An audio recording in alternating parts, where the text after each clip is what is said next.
guys, welcome back to my YouTube channel. My name is Kinsani and I bring you faith, educational wisdom and lifestyle content. Thank you so much for everyone who subscribed. I really appreciate it.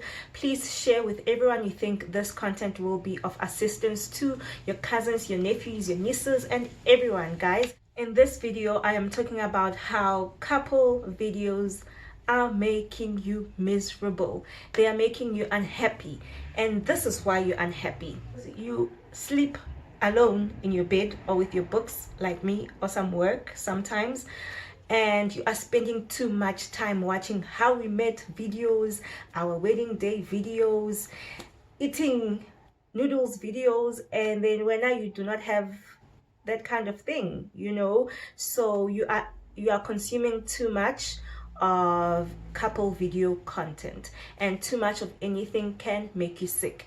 Anyway, if you've watched before my pay attention series, I do talk about pay attention to what you listen to what you watch and everything. Don't forget, you become what you actually consume. And also, if you're watching a lot of couple videos and you are single, you might be missing out on maximizing your singleness and making sure you enjoy that time, because all you are thinking about is the next thing, which is the next chapter of your life, being marriage or a serious relationship, whatever you are seeking. I know that other times you're seeking for wisdom because it's important to prepare for the space that you want to get into, i.e. marriage, for example. And I do not speak against that, but I do want to say that we need to be careful about what we are constantly consuming. If that is the only thing you have on your Instagram and that's the only thing you see, children, marriage and everything, then you get to miss out on your season and you are not maximizing on that period of your life. So an important thing to note is that your desires, whether it's a serious relationship or marriage, whatever it is a good thing, and it's important to cultivate and nurture and pray about, but it is also important to realize where you are at the moment. And we often call that be content about where you are, and that is difficult, guys, but there are ways in which you can actually get to a point of contentment.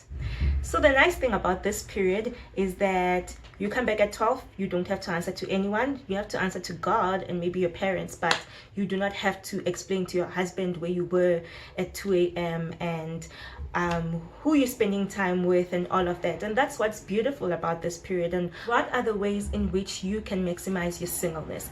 I think the first one is committing to your studies or your work or your career. Commit to that, make the most of it, because once you get into a serious relationship or marriage, you might want to change that. You might decide that you want to be a stay-at-home mom, or actually not even that, like your partner just restricts you a bit in terms of how you're going to spend your time when it comes to that. So if you're still single, invest in that, invest in your studies, get those degrees, get that master's, get that LLM, be done with that. And by the time you get into a relationship, that chapter of your life you've made the most of and you have enjoyed. The second thing I think you can do in order to maximize your singleness is to serve. This is either serving at church, serving your community, whatever way, serving people, for example, I think YouTube is another way of serving. I personally have found that I am mentoring so many people via my YouTube channel, and I am spending most of my time now doing that. But another thing that I enjoyed also at university was serving at church, and I think that is a great investment in discovering who you are, discovering what you like. You can join a reading group or help children to read, or just serve something, just do something with it, with the time that you have, and find out what it is that you really like. The third thing is enjoy your friends and your family. Make time to see your friends, enjoy them, enjoy the time that you still have with them, because if your life changes completely with children and a family, then that time might be limited.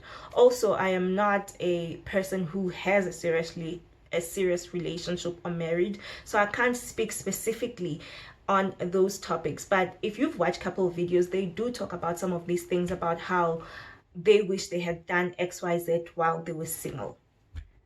Last but not least, is about you becoming a person who's self-aware. You know your strengths, you know your weaknesses, and you will discover that through your engagement with God, and also reading the Bible and reading in general. And if you're reading relationship goals books or books about relationships, being very careful to not take yourself to a place where you are miserable, or you are pressurizing yourself to get into a serious relationship so you can get what others are getting. Yeah, this is what I wanted to share with you today. Just a comment on how consuming too much of couples goals and how we met, and just another reminder that we don't know what happens behind the scenes. So we only get a glimpse of what people are going through. So they will show us, and they will show us the good times and the lovely times, and they might not tell us what really happens and what fights, what was they're actually fighting. And that is an important thing in relationships. Please don't forget to comment, like, and subscribe to my YouTube channel. Thank you, and have a lovely week.